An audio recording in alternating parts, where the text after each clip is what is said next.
Halo, bertemu lagi di edisi terbaru Podcast Gaikon bersama Kobel. Dan saya Ningsel. Hari ini episode baru Gibah bareng.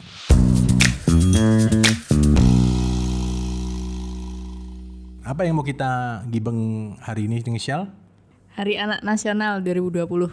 Kenapa dengan Hari Anak Nasional 2020? Ya, Hari Anak tahun ini tidak dirayakan secara spesial karena mengingat masih wabah Covid ya. Emang biasanya dirayakan ya? Dirayakan sih. Pakai tiup lilin potong kue? Enggak, biasanya kan ada acara-acara kegiatan Hari Anak, perayaan Hari Anak gitu. Wah, Ningsel kok kelihatannya begitu memahami ya. Ya, karena Ningsel masih anak-anak kali ya. Iya, masih belum 17 nih. Masih belum 17 pemirsa. Oke, nah ini mengenai Hari Anak. Yang mau kita gibahkan hari ini adalah nasib anak-anak di Indonesia.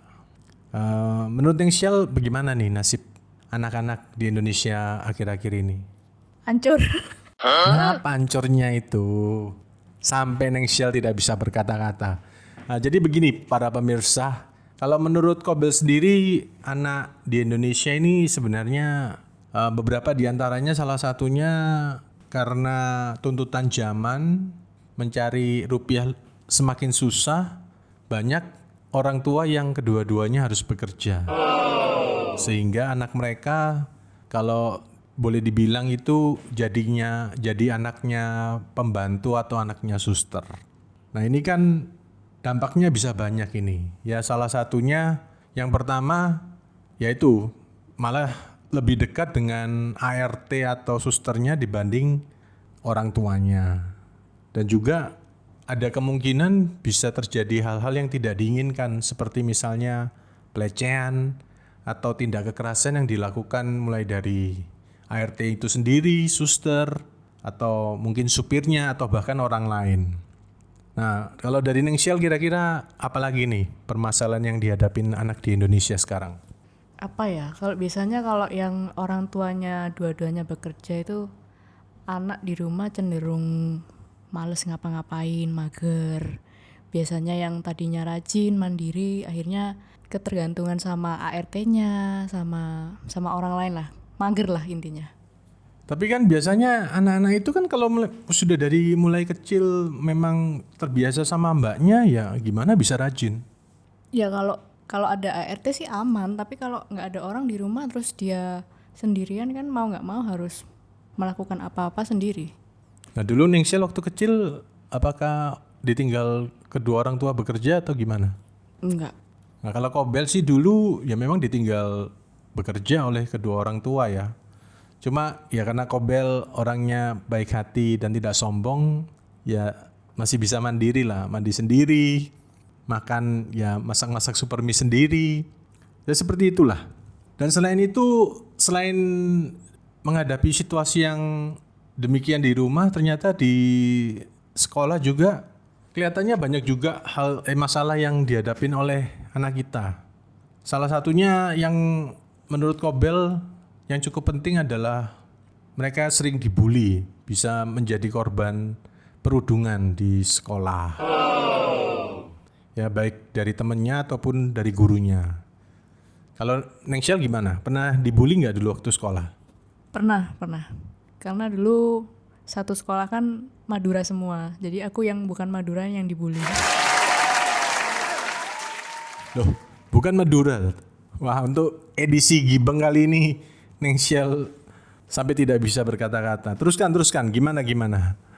Dibulinya apa ya? Ya biasanya kalau komunikasi sama temen itu, karena aku dulu waktu itu nggak tahu bahasa Madura tuh kayak apa. Terus lama-lama aku kepo sama mereka yang mereka omongin. Terus lama-lama aku pengen tahu kan sama mereka. Ya udah diomongin aja bahasa Madura biar saya nggak ngerti gitu. Nah saya semakin nggak ngerti apa yang diomongin karena emang nggak dikasih tahu. Akhirnya dibully lah itu. Semakin nggak ngerti semakin kepo ya. Ya semakin nggak ngerti semakin kepo. Ya itu salah satunya. Salah duanya juga betapa pelajaran yang ada di sekolah ini sudah jam belajarnya panjang, pulang rumah masih harus dibebani oleh les tambahan dan PR. Ya, jadi istilahnya kayak anak ini tidak bisa menikmati masa kanak-kanaknya dengan bermain atau melakukan hal lain yang menyenangkan. Nah, selain itu kita juga melihat kenyataan bahwa banyak anak ini yang masih harus bekerja ya di jalanan, baik menjadi penjual asongan, pengamen, atau bahkan pengemis. Nah, kadang-kadang yang bikin miris ini kan ini bukan kemauan mereka sendiri, tapi mereka dimanfaatkan oleh orang-orang lain. Nah, Nengsiel kalau misalnya ketemu pengemis anak di jalan, biasanya Nengsiel kasih apa enggak? Enggak, Kenapa? males aja. Anda ini sungguh tak berperi kemanusiaan ini namanya. Ya itulah kenyataan yang ada. Nah, selain itu juga seperti misalnya kasus pedofilia yang barusan terjadi. Ya, betapa sampai ratusan korban anak itu dilecehkan oleh si bule yang akhirnya gantung diri ini. Nah, ini kan menunjukkan kurang sekali perlindungan kepada anak. Padahal anak ini adalah masa depan bangsa. Nah, seharusnya kan negara hadir ya dalam melindungi anak. Terus kenapa kok? Kalau menurut Kobel negara ini gagal. Kalau menurut Nengsiel gimana? Gagal dan hancur. Tapi kan ada KPAI. KPAI cuman formalitas aja tapi prakteknya nol. Ya, seperti yang kasus salah satu komisionernya si Ibu Siti yang malah membuat statement kontroversial ya tentang sperma super dan berenang itu bisa bikin hamil yang akhirnya jadi tertawaan seluruh dunia. Kalau menurut Kobel sendiri KPAI ini kalau bisa sih ya dibubarkan saja lah. Karena memang entah apa yang dikerjakan tapi anggarannya ya lumayan. Ya bisa sampai puluhan hingga ratusan miliar setiap tahunnya. Padahal semua berharap supaya Indonesia ini maju. Tapi kan maju ini pasti yang meneruskan itu adalah generasi di bawah kita. Ya anak-anak kita atau bahkan cucu. Kalau anak Indonesia tidak mempunyai masa depan, mau jadi apa nanti Indonesia di beberapa tahun yang kedepannya lagi. Nah, lalu yang sering beredar di masyarakat adalah paradigma bahwa banyak anak, banyak rezeki. Betul, Ning? Betul. Tapi Nengsiel cuma anak tunggal nih. Apa tidak ingin menanyakan kepada papa dan mama untuk adik baru? Enggak mau. Kan banyak rezeki. Zaman sekarang enggak deh. Kalau dulu, kenapa kok bisa zaman dulu banyak anak, banyak rezeki, zaman sekarang enggak? Ya kan beda zaman, beda kebutuhan. Maksudnya? Ya kan kok zaman sekarang kan sekolah susah, pusing. Mana nanti sistemnya sistem zonasi kan pusing. Ya kalau pusing ya minum obat sakit kepala dong. Ya benar sih, memang kalau dulu paradigma banyak anak banyak rezeki itu karena diharapkan dengan banyak anak keluarga itu akan punya banyak tenaga kerja gratis untuk mengolah sawah, untuk menjaga toko, untuk mengembalakan ternak. Jadi tidak perlu repot-repot mencari tenaga dari luar. Tapi seiring perkembangan zaman, ya memang benar seperti tadi yang Nengsiel bilang. Biaya sekolah makin mahal, permintaan anak juga tambah lama tambah beragam. Dan juga anak sekarang ini gak gampang diatur loh. Iya, anak satu aja didikannya susah. Apalagi anaknya 5 ya. Ini rasanya pengalaman pribadi dari orang tua Nengsiel ya. Enggak juga sih. Ngatur kamu satu aja rasanya setengah mati. Oh, kalau saya mah susah dimanja daripada susah diatur.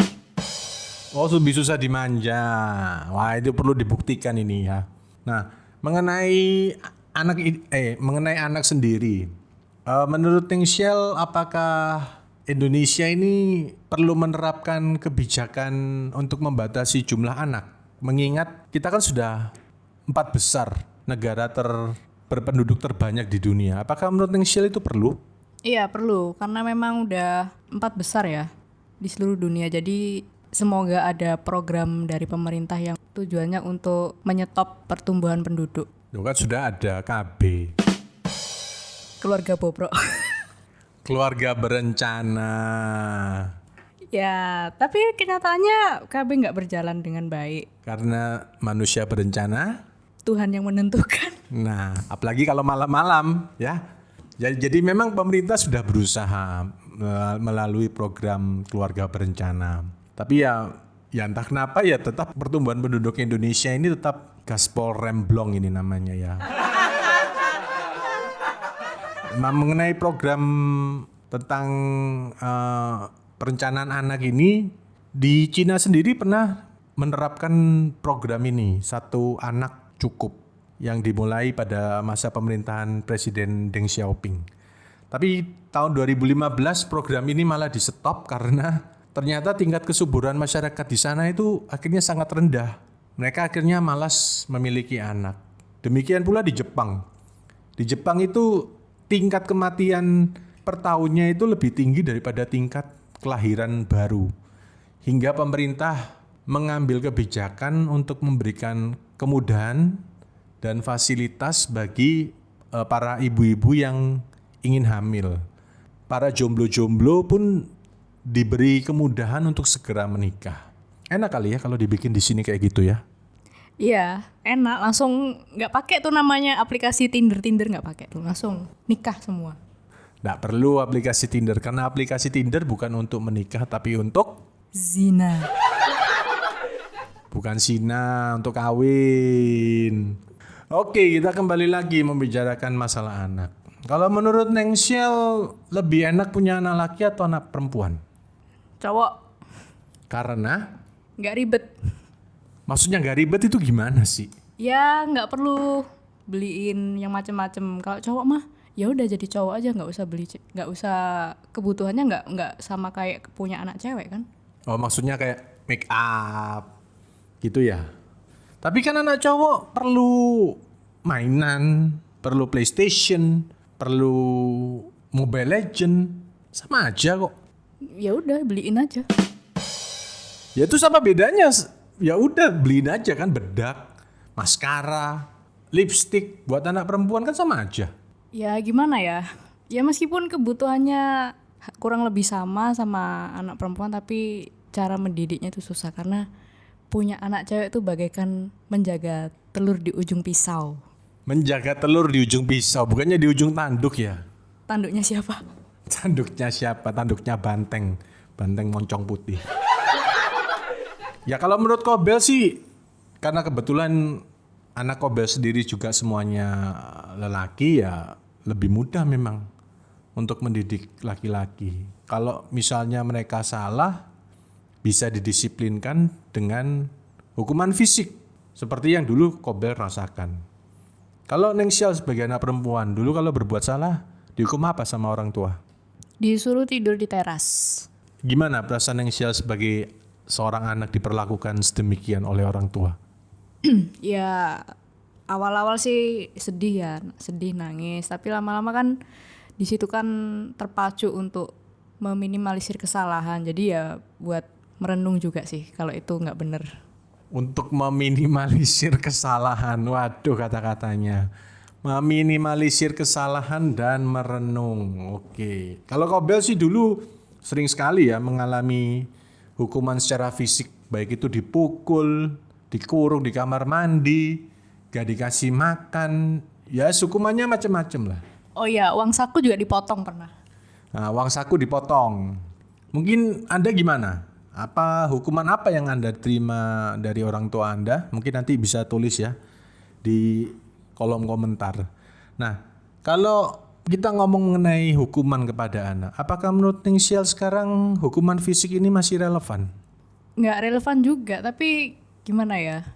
Percuma di kita menerapkan hukuman fisik, tapi efek jerahnya nggak ada. Dan anak pasti mengulangi kesalahannya lagi.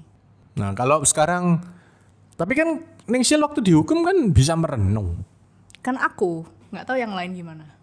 Oh, jadi kalau menurut Neng Shell sendiri enaknya gimana supaya anak itu bisa mengalami efek jerah? Disita aja HP-nya. Disita HP-nya. Ya sekarang HP ini mungkin sudah jadi kebutuhan sama seperti makan ya. Mungkin kayak neng sial gini aja nggak makan nggak apa-apa, yang penting masih bisa HP-an, bener nggak? Bener-bener. Nah terus kalau untuk anak-anak yang sering ditinggalkan oleh orang tua mereka bekerja, apa yang kalau dalam pandangan neng sial yang sebaiknya dilakukan oleh para orang tua supaya tidak ketinggalan mengikuti perkembangan anaknya? Ya mungkin di sela-sela pekerjaan kan ada jam istirahat. Biasanya kan kalau jam istirahat makan atau bisa nyempetin telepon rumah atau video call di WA kan bisa. Biasanya istirahat makan siang kan buat, ya kalau menurut Kobel sih buat para orang tua yang bekerja, ya paling tidak setelah pulang ngobrol lah sama anak, hari ini ngapain, makan apa yang ditonton di TV. Ya karena kayak acara-acara di TV Indonesia sekarang pun sangat tidak mendidik. Isinya acara alay, kalau tidak mengajarkan percintaan dan romantisme yang belum saatnya, ya lewat sinetron-sinetron. Kalau enggak ya mengajarkan kekerasan, entah film action atau berita-berita kekerasan yang sering ditayangkan di TV. Sama sekali gak ada manfaatnya buat anak. Kalau dulu zamannya Kobel itu masih ada flora dan fauna, ya masih ada acara mengenai alam, mengenai binatang. Yang sekarang belum lagi ditambah dengan media sosial kayak YouTube, TikTok, Facebook, ya. Yang bikin challenge yang aneh-aneh, yang akhirnya malah menjerumuskan anak. Ya kayak ini, Neng Sial ini terjerumus TikTok. TikTok enggak tuh. Oh enggak ya, berarti tudingan tak beralasan ini. Dan salah satunya juga yang penting adalah menjaga sisi spiritualitas dari anak. Jadi istilahnya agamanya itu dikuatkan. Penting nggak kalau menurut Neng Sial itu? Oh penting. Agama tuh adalah fondasi dari seluruh aspek kehidupan. Fondasi, kayak klepon ya? Ya, klepon harus Islami ya, nggak boleh komunisme ya. Kalau klepon Islami isinya kurma, kalau klepon komunis isinya apa? Palu arit. Gawat, tolong jangan ditangkap ya, dan jangan yang ditangkap. Nah, kadang-kadang juga anak ini kan menjadi ajang apa ya? Ajang pembalasan dari orang tua. Maksudnya Kobel gini. Misalnya ada orang tua yang dulu pada saat hidupnya, pada saat kecil dia itu tidak pernah dimanja. Nah, ketika dia punya anak dan dia punya kemampuan finansial, dia malah ingin supaya anaknya tidak merasakan apa yang dulu dia rasakan. Oleh karena itu anaknya malah dimanja. Nah, menurut Neng Sial, apakah metode seperti itu cocok? Metodenya nggak cocok di zaman sekarang ya, apalagi kalau zaman sekarang kan banyak tuntutan kebutuhan. Terus kalau orang tua semakin memanjakan anak kan malah nanti jangka panjangnya nggak baik juga buat anak gitu. Nah ini makanya mungkin ya bagi pendengar yang sudah menjadi orang tua atau pendengar yang biasa dimanjakan oleh orang tuanya, itu sebenarnya keliru. Karena kalau dulu orang tua itu tidak pernah dimanja, jangan sampai dia juga ketika dia punya anak, dia malah ingin memanjakan anaknya. Itu malah salah. Karena itu malah mengajarkan hal yang tidak baik. Nanti anaknya tidak bisa mandiri, ya tidak bisa berdiri di atas usahanya sendiri. Dan juga anak jangan jadi pelampiasan ya, saudara-saudara. Jangan kalau Anda ini punya masalah di kantor, masalah dengan istri, pelampiasannya ke anak. Ada ceritanya kapanan dua anak kecil ya dibunuh oleh bapak tirinya sendiri karena cuma gara-gara minta es krim.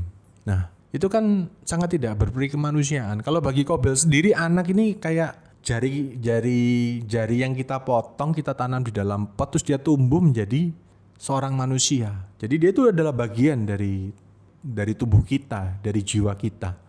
Untuk orang yang bercerai aja sebutannya mantan istri, tapi nggak ada yang istilahnya mantan anak. Ya jadi itu yang kesimpulan yang bisa Kobel berikan. Mungkin yang Shell ingin menambahkan sedikit, katanya ada cerita soal pernikahan dini di Madura.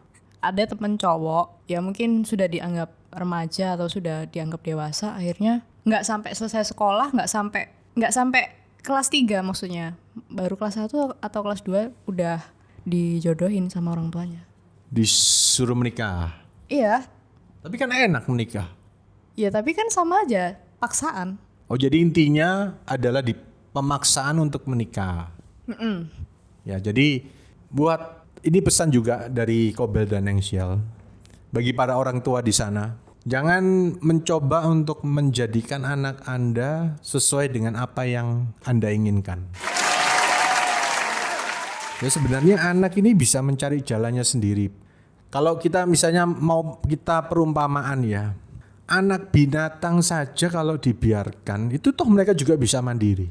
Apalagi anak manusia yang dilengkapi oleh akal budi dan kepintaran.